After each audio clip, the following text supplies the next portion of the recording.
Hello everybody, welcome again to basic Vidya channel. आज हम GS knowledge booster series का practice session 2 करेंगे। पिछले वीडियो की तरह ही हम क्वेश्चंस को स्मार्ट तरीके से कवर करेंगे। चलिए स्टार्ट करते हैं। पहला क्वेश्चन है, who founded the Arya Samaj? Arya Samaj की स्थापना किसने की थी? आर्य समाज की स्थापना 1875 में स्वामी दयानंद सरस्वती जी ने की थी। स्वामी दयानंद सरस्वती जी के बारे में और जान लेते हैं। स्वामी दयानंद सरस्वती जी का असली नाम है मूला शंकर। ये कई एग्ज़ाम्स में बार बार पूछा जाता है और इन्होंने एक स्लोगन दिया था, गो बैक टू वेदास, वापस वेदों की ओर। गो बैक टू वेदास, वापस वेदों की ओर। ध्यान रखेंगे, आर्य समाज 1875, स्वामी दयानंद सरस्वती जी के द्वारा इसकी स्थापना हुई। मूला शंकर उनका असली नाम था और गो बैक टू वेदास यानी वापस वेदों की ओर स्लोगन उन्होंने दिया था। एक चीज़ और ध्यान रखेंगे, इन्होंने एक बुक सत्यार्थ प्रकाश भी लिखी थी। अब बाकी के ऑप्शंस देख लेते हैं फटाफट। बाकी के ऑप्शंस हैं स्वामी विवेकानंद, रामकृष्ण परमहंस और राजा राम मोहन रॉय। राजा राम मोहन रॉय के बारे में आप जानते होंगे, इन्होंने ब्रह्मो समाज की स्थापना की थी। ब्रह्मो समाज की स्थापना की थी। किस वर्ष में? ब्रह्मो समाज की स्थापना 1828 में की थी। ठीक है, ये ध्यान रखेंगे। साथ में ये ध्यान रखेंगे, राजा राम मोहन रॉय को फादर ऑफ मॉडर्न इंडिया भी कहा जाता है। फादर ऑफ मॉडर्न इंडिया, जी हाँ। और इन्होंने ही सती प्रथा के अगेंस्ट कैंपेन्स चलाए थे। राजा राम मोहन रॉय ने काफ़ी एक्टिव रोल इनका रहा था सती प्रथा को बैन कराने में। अब देखते हैं स्वामी विवेकानंद जी के बारे में। स्वामी विवेकानंद ने रामकृष्ण मिशन की स्थापना की थी अपने गुरु रामकृष्ण परमहंस की याद में। रामकृष्ण परमहंस स्वामी विवेकानंद जी के गुरु थे, जिनकी याद में इन्होंने रामकृष्ण मिशन की शुरुआत की थी।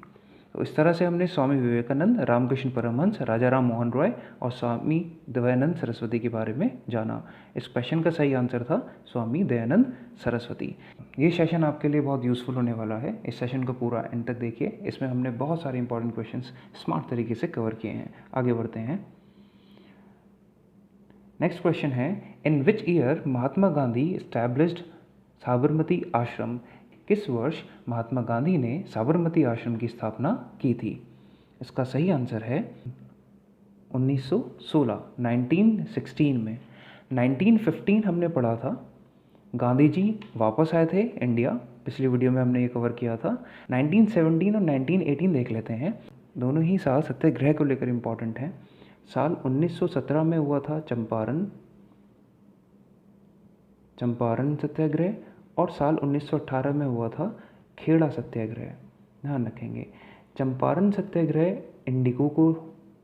इंडिगो की खेती को लेकर था और खेड़ा सत्याग्रह पीजेंट्स से जो टैक्स वसूला जा रहा था उसके अगेंस्ट था। ध्यान रखेंगे।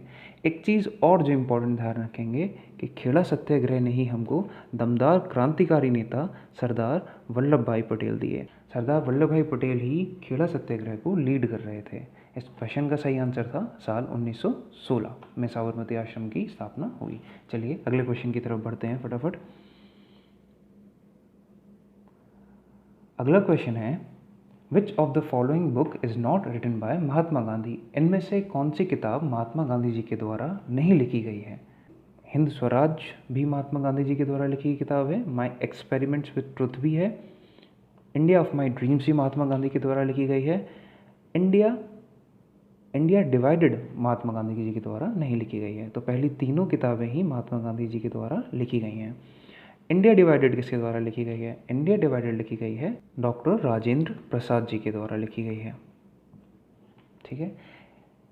माई एक्सपेरिमेंट्स विद ट्रुथ, ये महात्मा गांधी जी की आत्मकथा है। ये भी ध्यान रखें, बहुत से एग्जाम्स में कई बार पूछा जाता है कि माई एक्सपेरिमेंट्स विद ट्रुथ किसकी आत्मकथा है? तो ये महात्मा गांधी की आत्मकथा है। अगले क्वेश्चन की तरफ बढ़ते हैं। अगला क्वेश्चन है, which of the following was not among the Akbar's 9 jewel? इनमें से कौन अकबर के 9 रत्नों में शामिल नहीं था? अकबर के 9 रत्नों में बैरम खान शामिल नहीं थे।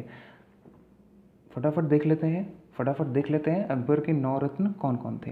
अकबर के 9 रत्न थे अबुल फजल, राजा मान सिंह, राजा टोडरमल, फैज़ी, तानसेन, मुल्ला दो प्याज़ा, फ़कीर अज़ीउद्दीन, अब्दुल रहीम खाने खाना और बीरबल। बीरबल का ओरिजिनल नाम क्या था? बीरबल का ओरिजिनल नाम महेश दास था, महेश दास, ध्यान रखेंगे। बीरबल का असली नाम महेश दास और ये अकबर के 9 रत्न। आगे बढ़ते हैं। अगला क्वेश्चन इंपॉर्टेंट क्वेश्चन है, बार बार ये क्वेश्चन बहुत से एग्जाम से पूछा गया है। इनमें से क्या जैनिज़्म के 3 रत्नों में शामिल नहीं है? जैनिज़्म के 3 रत्न हैं राइट नॉलेज, राइट फेथ और राइट कंडक्ट। ये तीनों ही जैनिज़्म के रत्न हैं, राइट व्यू नहीं है, ध्यान रखेंगे। जैनिज़्म के फाउंडर ऋषभदेव थे, ऋषभदेव, और ये फर्स्ट तीर्थंकर भी थे। जैनिज़्म में टोटल 24 तीर्थंकर होते हैं। 24वें तीर्थंकर महावीर हैं, ध्यान रखेंगे। तो जैनिज़्म की स्थापना ऋषभदेव ने की। जैनिज़्म में कुल 24 तीर्थंकर होते हैं और 24वें तीर्थंकर महावीर हैं। और इसके 3 रत्न हैं राइट नॉलेज, राइट फेथ और राइट कंडक्ट। एक चीज़ और ध्यान रखेंगे, एक क्वेश्चन और बार बार एग्जाम से पूछा जाता है। ये 3 रत्न हो गए जैनिज़्म के, 3 रत्न बुद्धिज़्म के पूछे जाते हैं। बुद्धिज़्म के 3 रत्न हैं बुद्ध,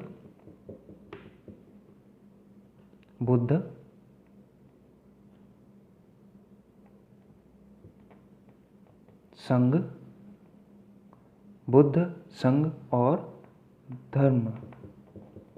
ये 3 रत्न हैं बुद्धिज़्म के और ये 3 रत्न हैं जैनिज़्म के, ध्यान रखेंगे, बुद्ध, संघ और धर्म।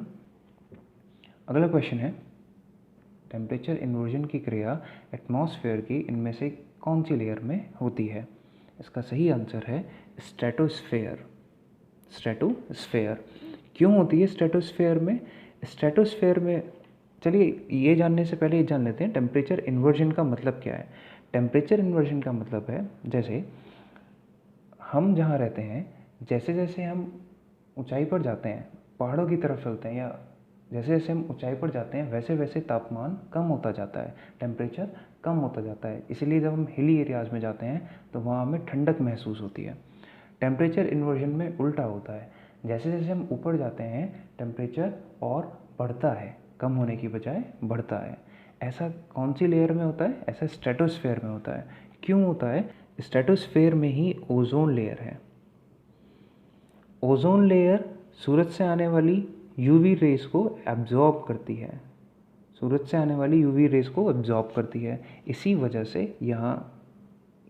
वजह से ये प्रक्रिया यहाँ होती है। ओजोन का फॉर्मूला क्या है? ओजोन का फॉर्मूला होता है O3। जैसे ऑक्सीजन O2 होती है, ओजोन होती है O3। एक बार बाकी के ऑप्शंस पर भी फटाफट से नज़र मान लेते हैं। एटमॉस्फेयर की इस लेयर में गैस के चार्ज पार्टिकल्स होते हैं जो रेडियो वेव्स को रिफ्लेक्ट करते हैं, जो रेडियो वेव्स को धरती पर वापस भेजते हैं, और इन्हीं की वजह से रेडियो वेव्स कम्युनिकेशन पॉसिबल हो पाता है। रेडियो वेव्स कम्युनिकेशन इन्हीं की वजह से पॉसिबल हो पाता है। क्वेश्चन ऐसे पूछा जाता है कि रेडियो वेव्स कम्युनिकेशन एटमॉस्फेयर की किस लेयर की सहायता से होता है? तो इसका आंसर है आइनोस्फेयर। ट्रोपोस्फेयर वो लेयर है जिसमें हम रहते हैं, इसमें ऑक्सीजन की मात्रा सबसे ज़्यादा है। मीजोस्फेयर वो लेयर है जिसमें मीटियोर्स जलना स्टार्ट करते हैं, मीटियोर्स या उल्का पिंड जलना शुरू कर देते हैं, जलते हुए दिखाई देते हैं, वो मीजोस्फेयर है। ठीक है, इसका सही आंसर था स्ट्रेटोस्फेयर। नीचे एक स्टेटमेंट लिखा है, trust me in the exam. हाँ, ये तो आप कर ही सकते हैं, लेकिन ये किसी और पर्पज़ से यहाँ लिखा गया है, trust me in the exam. इस स्टेटमेंट के थ्रू आप एटमॉस्फेयर की लेयर्स को याद रख सकते हैं। कैसे? Trust me in the exam. TR for troposphere, ST for stratosphere, ME for mesosphere, IN for ionosphere, TH for thermosphere and EX for exosphere। सबसे पहली लेयर ट्रोपोस्फेयर, दूसरी स्ट्रेटोस्फेयर, तीसरी मीजोस्फेयर, चौथी आइनोस्फेयर, पांचवी थर्मोस्फेयर और छठी एक्सोस्फेयर। इस exosphere space में जाकर मिल जाती है। ध्यान रखेंगे। इस क्वेश्चन का सही आंसर था स्ट्रेटोस्फेयर। क्यों होता है ऐसा? क्योंकि इसमें ओजोन लेयर है। अगला क्वेश्चन है which planet has the slowest rotation in solar system. ये मैंने आपसे पिछली वीडियो में पूछा था। इसका सही आंसर है वीनस। इसका एक रोटेशन पीरियड लगभग 243 डेज़ के बराबर है, 243 डेज़ के, जो कि जुपिटर के 9.8 आवर्स से बहुत ज़्यादा है। ध्यान रखेंगे। और इसका रेवोल्यूशन पीरियड, यानी कि ये सूरज का चक्कर पूरा करता है 224 डेज़ में, 224 दिन में। इसको सूरज का पूरा चक्कर काटने में तो सिर्फ 224 दिन लगते हैं, लेकिन इसको अपनी धुरी पर पूरा एक चक्कर काटने पे 243 दिन लग जाते हैं। इसका मतलब वीनस का एक दिन वीनस के एक साल से बड़ा है। वीनस के बारे में बताना चाहूँगा, वीनस हॉटेस्ट प्लैनेट भी है। वीनस हॉटेस्ट प्लैनेट भी है, जबकि सूरज के सबसे पास में मरकरी है। ऐसा क्यों? मरकरी के पास कोई एटमॉस्फेयर नहीं है। मरकरी के पास में कोई एटमॉस्फेयर नहीं है। वीनस के पास में एक अपना एटमॉस्फेयर है और इसके अंदर 95% कार्बन डाइऑक्साइड है। 95% कार्बन डाइऑक्साइड है। ये कार्बन डाइऑक्साइड, वीनस का यही एटमॉस्फेयर जिसमें 95% कार्बन डाइऑक्साइड है, उसके लिए एक ब्लैंकेट की तरह काम करता है, जो सूरज से आने वाली सारी हीट को ट्रैप कर लेता है। इसीलिए वीनस सबसे गर्म ग्रह है। मरकरी के पास कोई एटमॉस्फेयर नहीं है, तो वो सूरज से आने वाली हीट को रोक नहीं पाता। इसीलिए वीनस सबसे गर्म ग्रह है, जिस पर 95% कार्बन डाइऑक्साइड है इसके एटमॉस्फेयर में। Neptune is the coldest planet. सबसे ठंडा ग्रह है नेपच्यून। और इस क्वेश्चन का सही आंसर था बी, वीनस। आगे बढ़ते हैं। अगला क्वेश्चन है which is the longest river of Europe. Europe की सबसे लंबी रिवर कौन सी है? यूरोप की सबसे लंबी रिवर है रिवर वोल्गा। आइए अब देख लेते हैं अलग अलग कॉन्टिनेंट्स पर कौन सी रिवर सबसे लंबी है। एशिया की सबसे लंबी रिवर है Yangtze river. Yangtze river China में है। अफ्रीका की सबसे लंबी रिवर नाइल है और ये दुनिया की भी सबसे लंबी रिवर है। ऑस्ट्रेलिया की सबसे बड़ी रिवर मरे डार्लिंग है। डार्लिंग मरे की ट्रिब्यूटरी है। यूरोप की सबसे लंबी रिवर वोल्गा है, अभी हमने पढ़ा। नॉर्थ अमेरिका की सबसे लंबी रिवर मिसिसिपी मिसौरी है। साउथ अमेरिका की सबसे लंबी रिवर अमेज़न है और अमेज़न दुनिया की सबसे बड़ी नदी भी है। वर्ल्ड्स लार्जेस्ट रिवर भी अमेज़न है। नाइल वर्ल्ड्स लॉन्गेस्ट है और अमेज़न वर्ल्ड्स लार्जेस्ट। क्वेश्चन ये भी पूछा जाता है कि अमेज़न कौन से कॉन्टिनेंट में है, तो अमेज़न साउथ अमेरिका में है और नाइल अफ्रीका में है। ध्यान रखेंगे। अगले क्वेश्चन की तरफ चलते हैं। अगला क्वेश्चन पॉलिटी से है which of the following feature of Indian constitution is not borrowed from Ireland. इनमें से भारतीय संविधान का कौन सा फीचर आयरलैंड से नहीं लिया गया है? Directive principles of state policy Ireland से लिए गए हैं। Method of election of president भी आयरलैंड से लिया गया है। नॉमिनेशन ऑफ राज्यसभा मेंबर्स भी आयरलैंड से लिया गया है, यानी कि शुरुआती तीनों भी आयरलैंड से लिए गए हैं। Election of Rajya Sabha members Ireland से नहीं लिया गया, ये लिया गया है साउथ अफ्रीका से। ऑप्शन सी ऑप्शन डी में क्या अंतर है? ऑप्शन सी है नॉमिनेशन ऑफ राज्यसभा मेंबर्स, जो कि प्रेसिडेंट करते हैं। कितने मेंबर्स को नॉमिनेट करते हैं?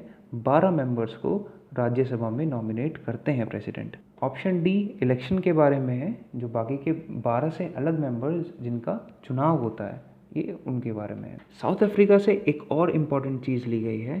साउथ अफ्रीका से अमेंडमेंट्स का कॉन्सेप्ट भी लिया गया है। जो संविधान संशोधन होते हैं वो भी साउथ अफ्रीका से लिया गया है। ध्यान रखेंगे। अगले क्वेश्चन की तरफ चलते हैं। भारतीय संविधान के किस शेड्यूल में ऑफिशियल लैंग्वेजेस का मेंशन किया गया है? इसका सही आंसर है ऑप्शन बी, 8th शेड्यूल में ऑफिशियल लैंग्वेजेस को मेंशन किया गया है। ध्यान रखेंगे इंडियन कॉन्स्टिट्यूशन में कुल 22 ऑफिशियल लैंग्वेजेस मेंशन्ड हैं। ये कॉन्स्टिट्यूशन के पार्ट 17 में मेंशन की गई हैं और शेड्यूल 8 में मेंशन की गई है। एक चीज़ और ध्यान रखेंगे, जो बच्चे अक्सर गलती कर देते हैं, इंग्लिश हमारे कॉन्स्टिट्यूशन की ऑफिशियल लैंग्वेजेस में से नहीं है। ठीक है, चलिए आगे बढ़ते हैं। अगला क्वेश्चन इंपॉर्टेंट क्वेश्चन है, बहुत सारे गवर्नमेंट एग्जाम्स में पूछा गया है। भारतीय संविधान की प्रस्तावना में इनमें से कौन सा शब्द शुरुआती तौर पर शामिल नहीं था? डेमोक्रेटिक भी शामिल था, सॉवरेन भी शामिल था, रिपब्लिक भी शामिल था। ये तीनों शामिल थे। सोशलिस्ट शामिल नहीं था। सोशलिस्ट बाद में ऐड किया गया। सोशलिस्ट के साथ साथ सेकुलर वर्ड भी ऐड किया गया कॉन्स्टिट्यूशन में, और ये दोनों ही वर्ड 42nd कॉन्स्टिट्यूशन अमेंडमेंट 1976 में ऐड किए गए। पिछली वीडियो में बताया था, इसी कॉन्स्टिट्यूशन अमेंडमेंट से फंडामेंटल ड्यूटीज़ भी ऐड की गई थी। संसद की जॉइंट सिटिंग की अध्यक्षता कौन करता है? संसद की जॉइंट सिटिंग की अध्यक्षता लोकसभा स्पीकर करता है। लोकसभा स्पीकर कौन है इस वक्त? इस वक्त हैं ओम बिरला। इस वक्त ओम बिरला लोकसभा स्पीकर हैं। जॉइंट सिटिंग क्या है? जब गवर्नमेंट को कोई इंपॉर्टेंट बिल पास करना होता है और उसके पास किसी हाउस में मेजॉरिटी नहीं होती, तो वो दोनों हाउसेस का एक जॉइंट सेशन बुलाता है किसी इंपॉर्टेंट बिल को पास कराने के लिए। उसी को जॉइंट सिटिंग कहते हैं, जिसकी अध्यक्षता लोकसभा स्पीकर करते हैं, जो कि इस वक्त ओम बिरला हैं। जॉइंट सिटिंग का जिक्र आर्टिकल 108 में किया गया है। आर्टिकल 108 ध्यान रखेंगे। जॉइंट सिटिंग का कॉन्सेप्ट ऑस्ट्रेलिया से बोरो किया गया है। ठीक है, इसका आंसर था लोकसभा स्पीकर। आगे बढ़ते हैं। अगला क्वेश्चन साइंस से है। Which of the following unit of distance is biggest? इनमें से कौन सी दूरी की यूनिट सबसे बड़ी है? इसका सही आंसर है पारसेक। पारसेक इनमें सबसे बड़ी यूनिट है। एस्ट्रोनॉमिकल यूनिट देख लेते हैं। सन से अर्थ के बीच के डिस्टेंस को कहते हैं। ये लगभग 15 करोड़ किलोमीटर है। 15 करोड़ किलोमीटर्स, ध्यान रखेंगे। 1 एस्ट्रोनॉमिकल वैल्यू 15 करोड़ किलोमीटर्स के बराबर होती है।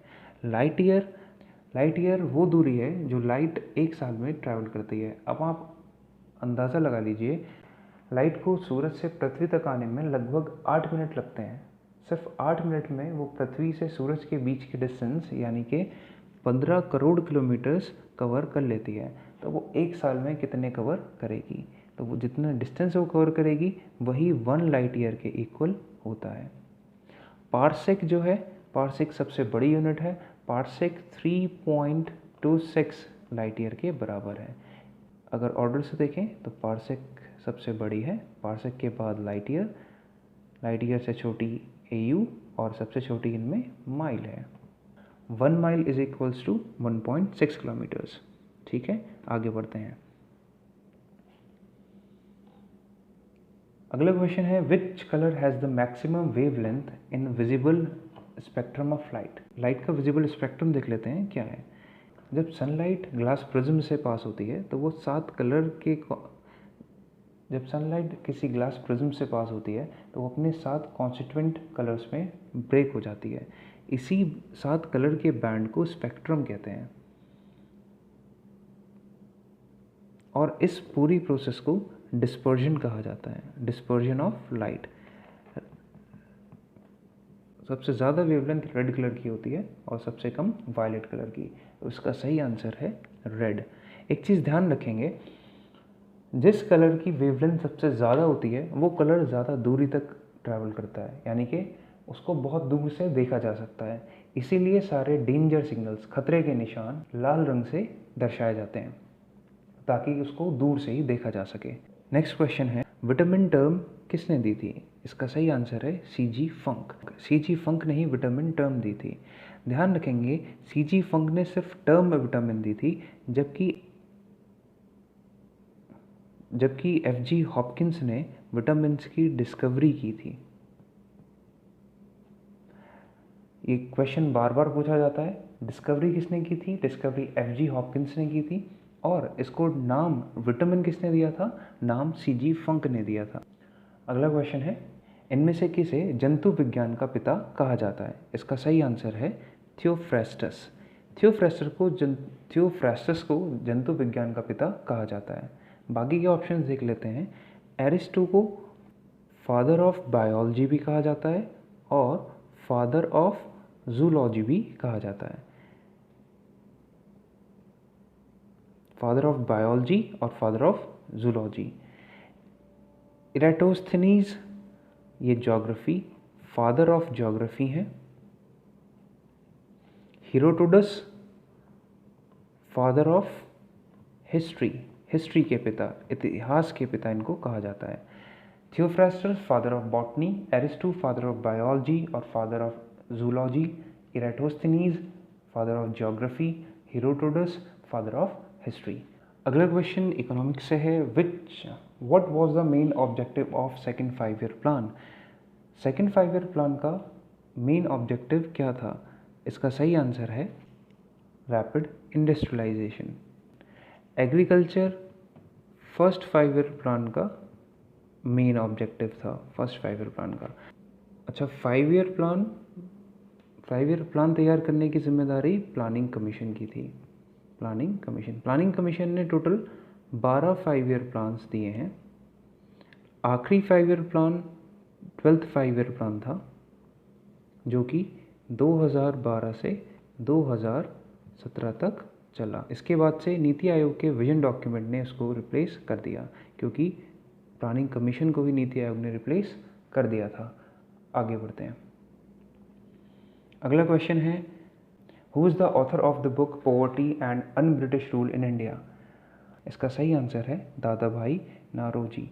दादा भाई नारोजी के बारे में ध्यान रखेंगे। दादा भाई नारोजी को grand old man of India भी कहा जाता है, grand old man of India.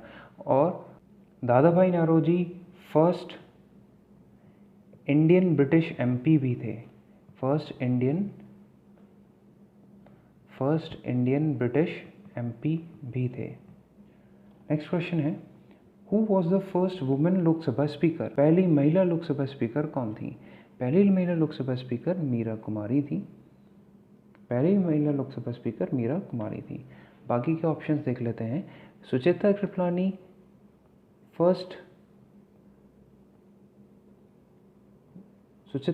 First women CM थी, ये यूपी की सीएम बनी थी। Sarojini Naidu first women governor थी, ये भी यूपी की ही थी। सुचेता कृपलानी किसी भारतीय राज्य की पहली महिला मुख्यमंत्री, सरोजिनी नायडू किसी भारतीय राज्य की पहली महिला गवर्नर, और दोनों ही उत्तर प्रदेश की बनी थी। प्रतिभा पाटिल पहली महिला राष्ट्रपति थी, first female president. Pratibha Patil first female president थी। ठीक है, आगे बढ़ते हैं। और आज का लास्ट क्वेश्चन, किसे हाल ही में मुख्य सतर्कता आयुक्त नियुक्त किया गया है? इसका सही आंसर है संजय कोठारी। संजय कोठारी को हाल ही में मुख्य सतर्कता आयुक्त के रूप में नियुक्त किया गया है। बाकी के ऑप्शंस देख लेते हैं। बीपी कानूनगो को दोबारा डिप्टी गवर्नर चुना गया है।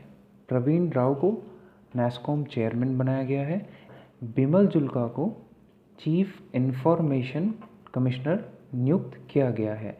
मुख्य सूचना आयुक्त नियुक्त किया गया है। आज का सेशन हम यहीं ख़त्म करेंगे। उम्मीद है आपको ये सेशन पसंद आया होगा।